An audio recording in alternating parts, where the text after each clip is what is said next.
हांव निखिल नायक। हांव हे आमी पालीतसून येयला गडमार। सो हांगा आयतारची बी गर्दी जाता खूब प्रमाणात। बरें दिसता आमकां पळोवन लोक गोंयचे भायले बी येता पर्यटन, बरें दिसता। निसर्ग धबधबो बी पळयता, सगळें बरें आहा, सो काय प्रॉब्लेम ना। पण ते येताना लिकर बी हाडटा, प्लॅस्टीक बिस्टीक ते हाडा, पण वयताना तुमच्या वांगडा घेवन चला, काय प्रॉब्लेम ना। पण ते लिकर बाटले बिटले तुम्ही फोडटा, कोणाच्या लागू शकता।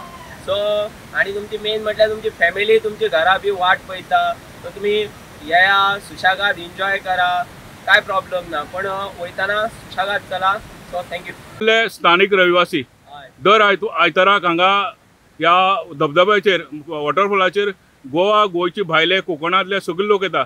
तुम्ही स्थानिक जाल्ल्यान तुमकां कितें आकर्शण कितें आहा आनी कितें दिसता? अशी आयतारची बी बऱ्या प्रमाणात गर्दी जाता, ते बरें दिसता पळोवन। पण एक मेन म्हटल्यार कितें जाता, हांगा ते बाटले बिटले हाडटा पळय, ते मातशे सारखे हे करिना, मातशे फोडटा बिडटा, ते कितें लोकांक लागू शकता, नेचर वायट करता, ते एक प्रॉब्लेम आहा। बाकी ओके आहा, येया, सुशागाद एन्जॉय करा, सुशागाद चला, कित्याक घरा सुद्दां वाट पळयता तुमची फॅमिली। सो नमस्कार, हांव राजू देशपांडे मडगांवच्यान आयला। दर वार्षिक भोंवणे खातीर आमी पावसाच्या दिसांनी निसर्ग पळोवपाक गोंयांत आनी गोंया भायर वरचे वयर वचत आसतात। ह्या वर्साक अंदूचो पयलो टूर आमचो जाला मांगेली, हें सावंतवाडी दोडामार्ग तालुक्यांत आसा। बेजिकली हांगा निसर्ग खूब सुंदर आसा, वहिवाट बरी आसा, लोकांचो पायगड फक्त आयतारा आनी सुटयाच्या दिसांनी चड असो जाणवता।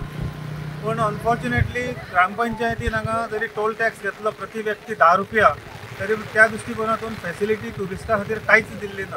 कमीत कमी लेडिसां खातीर तरी कितें चेंजींग रूम आसचो अशें एक मागणी जाल्यार आमी हांगची नितळसाण किंवा निसर्ग जो आसतो मेंटेन करपाक जाय।